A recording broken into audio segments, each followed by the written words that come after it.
All right, hello, my fellow electron microscopy aficionados. So first of all, thank you to everyone who came to my MSA webinar. I really appreciate the support. Got a lot of good feedback from it. A lot of people showed up. I heard there were something like 500 something people registered. Unfortunately, we had a little bit of a glitch with the Zoom account, so we could only get 100 people in the meeting. So I apologize for that. We did record it, and we are going to, once it is ready and it has been posted publicly, you are going to be notified if you registered so that you can watch the webinar if you didn't get a chance to see it live, and of course rewatch it if you want to see it again. And I'm going to link to it also on my YouTube channel as well. So please be on the lookout for that. But again, thank you for my support, or for your support of me. And I was told that they want me to give another webinar later this year. So I have some ideas for some topics, obviously, but I certainly welcome suggestions if you have anything that kind of leaps out at you. But anyways, during this webinar, I got a great question from or observation from one of my LinkedIn buddies, Shantanu. I believe I'm pronouncing his name correctly. And he asked a question about image delocalization. And I thought this would be a great topic to do as kind of a more kind of quick hitter video, because I actually have some videos that are related to this. And I figured this would be, a great thing to do for, YouTube content. So let me start by first describing the sample that you're seeing and the setup. So the sample is cerium oxide nanoparticles, which are octahedral shaped, and those are the dark rectangular / diamond shaped features that you're seeing in this image. So most of them are octahedral shaped, but not all of them. There are some that are kind of rod shaped as well. And you can also see there's part of a carbon support film in the upper right portion of the image. So this is an image that has been acquired with no objective aperture inserted at all. Okay, so objective aperture is removed completely. And right now, as you can kind of see, if you look kind of closely along the particle edges, that we have a little bit of an underfocus condition. But anyways, that's the sample that we're going to use to demonstrate this. And this was actually recorded using a Joel 2010F from several years ago, which had this really nice feature with the digital camera on it where we could do TV rate recordings. So I used this feature to take some videos showing the delocalization process, image delocalization process. So that's what we're going to cover here. So again, this is our starting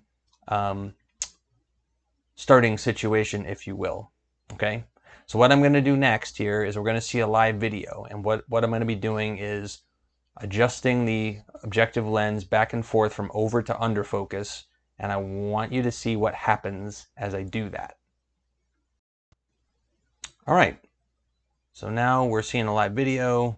I'm under focused, now I'm over focused, I'm under focused, now I'm over focused, now I'm under focused, and you can actually see, if you watch, as we go from under to over focused, you can see the delocalization. So you can see an image, like a light, like that's why they call it, sometimes they call it a ghost image of the particle that is being displaced from where the particle actually is located. So this is why they call it delocalization, because you're seeing this ghost image shifted from where the particle actually is located.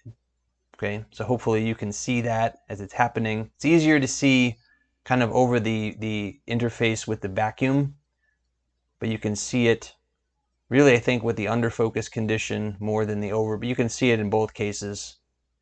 And again, right now, no objective aperture inserted. Okay, no objective aperture inserted, so everything is getting through. We're limited only by the bore of the objective aperture pole piece right now, if you will, in terms of our semi-angle of collection. All right, and we're going to watch it one more time, and then I'm going to stop and we're going to change our setup here a little bit.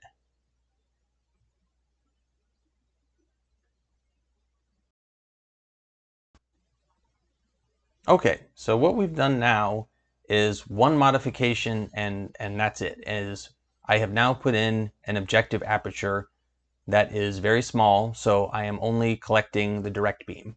Okay, so this is now a true bright field image that you're seeing, and you can actually see that we are a little bit under focused. You can see the edge of the particles over vacuum. There's a light fringe there, so that is an under focus condition.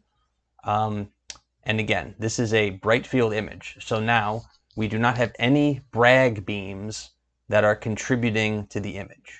Okay, so again, the Syria is crystalline, right? So in the previous image, we had no objective aperture inserted. So what that means is that all of my electrons are contributing. Okay, so I have direct electrons, I have Bragg electrons, and they're both contributing to the picture.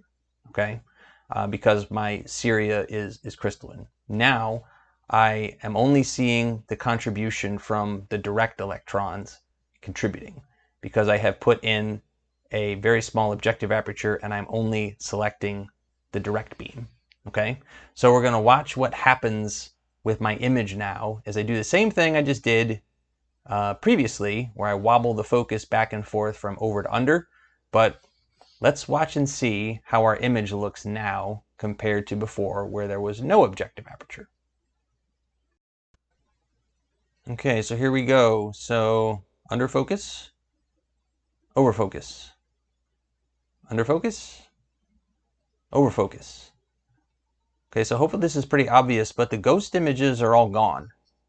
Okay, there's no more ghost images here. We don't see any of that delocalization. We see the Fresnel fringe around the edge of the particles because we have an interface between two regions that scatter differently, right? Vacuum and sample. Okay, those are the Fresnel fringes. That's why we see the light and the dark fringes for under and over focus respectively. But the image delocalization is completely gone now.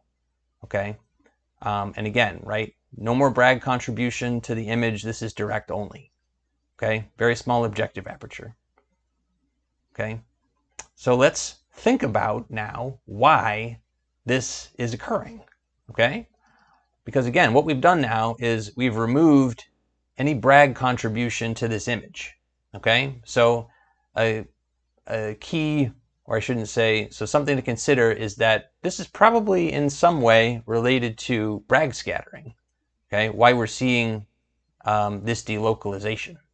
Okay, so and what we're going to see here in a minute is I actually have an image taken from one of my textbooks that highlights this phenomenon really well and why we see it, and it is indeed related primarily to the presence of Bragg scattering.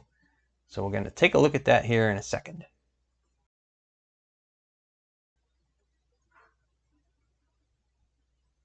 All right, so just a quick correction here. I said previously bore of the objective aperture pole piece. Obviously, I meant objective lens pole piece. So just getting that out of the way. So this is a schematic figure from my Introduction to Conventional TEM by Mark DeGraff, which is a great textbook that I highly recommend.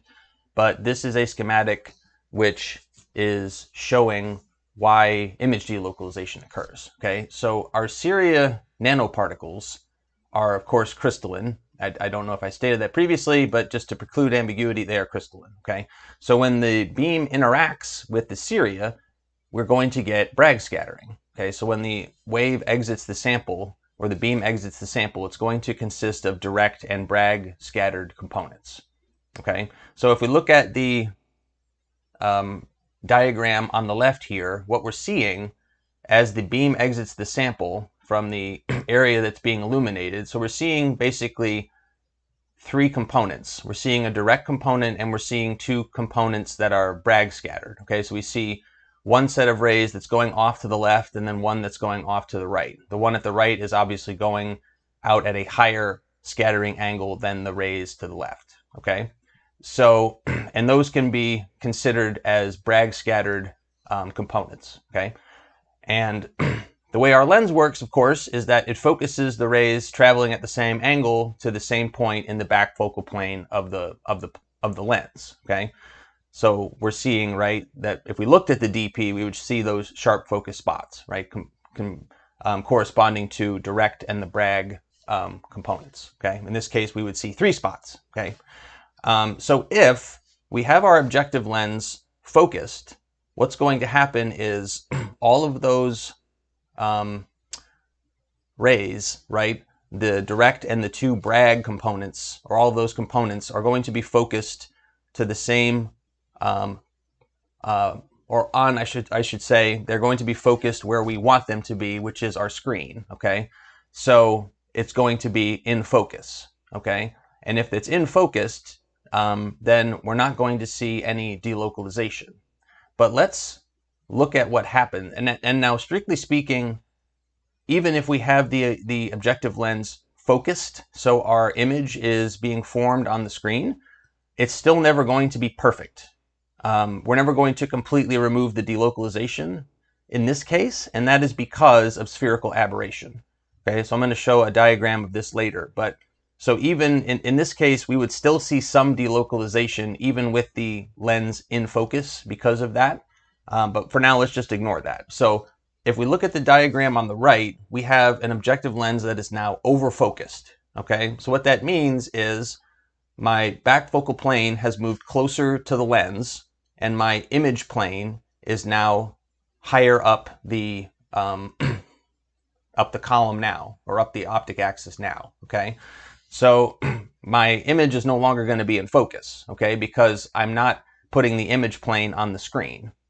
Right? So you can see what's happening here is the Bragg components now, when you're projecting them onto the screen, because that's ultimately where you're seeing your image, right? You can see what happens. Because they're traveling at an angle, the component that is related to that is being shifted relative to where it should be, okay? Or in this case, relative to where the direct component is, right? So you can see that the rays traveling at the angles going to the right, the shift is to the left, right? And the rays traveling to the left, the shift is to the right, okay? And the shift, of course, is more for the rays traveling to the right because the Bragg angle is higher. So what we end up seeing then in the image is we see the Bragg component of the image actually displaced relative to the direct component, okay? So this is why we see the delocalization, is because of the Bragg scattering and because we don't have our image or our lens focused properly, so the image is at our screen or our proper detector plane, okay? So it is primarily related to the presence of Bragg scattering, okay? Although, as I mentioned before, it's also related to the presence of spherical aberration, okay? So you can imagine, right, well, let's say if we put in an objective aperture and we only select the direct beam, well, then there's no more Bragg components, okay? All of my electrons that contribute to the image, they're now direct. They're traveling parallel to the optic axis, so then I don't see the delocalization anymore, okay? So that's why we don't see it when we put in that small objective aperture and we only have the direct electrons and we have a true bright field image. The other thing too, of course, is when we use a small objective aperture, we also enter a regime where our image resolution is what's called diffraction limited. And that means that the presence of spherical aberration is no longer a limiting factor in our resolution. Okay, so effectively, if you make your objective aperture small enough, you don't have spherical aberration as a contributing factor. So that's why with that second video, we don't see the delocalization anymore. Okay, because we've A, removed the Bragg scattering, and B, we've removed the effect of the spherical aberration, again, by using a small objective aperture and entering a regime where we are diffraction limited with our resolution. Okay, so what I want to show you now is just a ray diagram regarding the spherical aberration component. Okay, so this is a schematic from Williams and Carter that is showing how spherical aberration works. So our object above the lens is P, okay, and we can see that it's emitting rays that are traveling at various angles relative to the optic axis, right? And so we can see that the rays traveling at higher angles, they are over-focused relative to the rays traveling at smaller angles, okay? And this is how spherical aberration works, okay? So we can never get complete proper focusing because of this, okay? This is why even if we have the image, quote, in focus with no objective aperture present, why we will still see the delocalization is because of this. So you can imagine, right, we have no objective aperture inserted at all. We're getting all of those rays at every angle, again, limited by the bore of the pole piece. So the best we can do, right, is we can get some kind of plane of least confusion, but even that is not perfect, okay? So again, that is why, right, even that is why the other part of this is why we see the delocalization is because of spherical aberration in addition to the Bragg component, okay? And now again, when you're doing, high resolution imaging, you're using a big enough aperture to include Bragg beams, right? So this is just something that you have to deal with, okay? You can never remove the effect or remove image delocalization when you're doing something like high res, because your objective aperture is, it's big, and it's big by necessity, right? You have to have it that large. Now, if you did have CS correction with your high res imaging, then that would presumably reduce the effect, right? Because you're going to get better focusing, okay? So that is an advantage, right, if we had CS correction with our high-res imaging, okay? But we're assuming that we don't have it here, okay?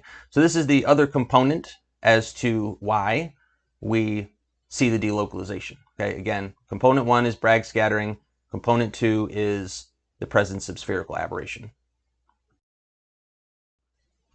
Okay, so just putting it all together, we saw this video before. So this is the first video where no objective aperture inserted, so all of our electrons are getting through, again, limited by the bore of the pole piece. And you can see, right, we're going under focus, we're going over focus, and you can see all of those ghost images. Okay, so each of those ghost images corresponds to a component from Bragg scattering, okay? So again, primarily what we're seeing here, right, and we're seeing, again, there is a direct component as well, okay? The direct component is, right, because it's traveling parallel to the optic axis, so we don't see that shift, okay? The shifting is from the Bragg component, right? So we can see the ghost images laterally displaced from the actual positions, which corresponds to the direct component, okay? So again, right, the two main contributions here, but it's all due to the Bragg scattering, okay? So there's a component that's related to the fact that we have Bragg scattering and we're not optimally focused. And then there's another contribution to this because our objective lens is not perfect and we have spherical aberration. So even when we have this image, quote, in focus, there is still some delocalization, which hopefully you can see. Okay, so that's going to do it for the video on image delocalization or ghost images in TEM mode. So thanks again to Shantanu for the inspiration to do this video. That was a great catch by him, and definitely a great content contribution to the channel here. So thank you again for that. As I mentioned earlier, I'm going to be doing another MSA webinar sometime later this year. So I'd love to get suggestions from all of you if you have some topics that you want covered. Certainly, just to kind of tell you what I've been thinking about. So I thought about doing a webinar talking about all the different types of STEM imaging that we can do, because head of STEM tends to get most of the love, but there's certainly much more beyond that. So that could easily be its own webinar. A webinar talking about all the different types of STEM imaging. But I'm curious to see what you all think or what your suggestions are. So please put those in the comments if you have any. So aside from that, I hope your microscopy is going well, and look forward to uploading more videos soon here. So thank you again, everyone, and take care.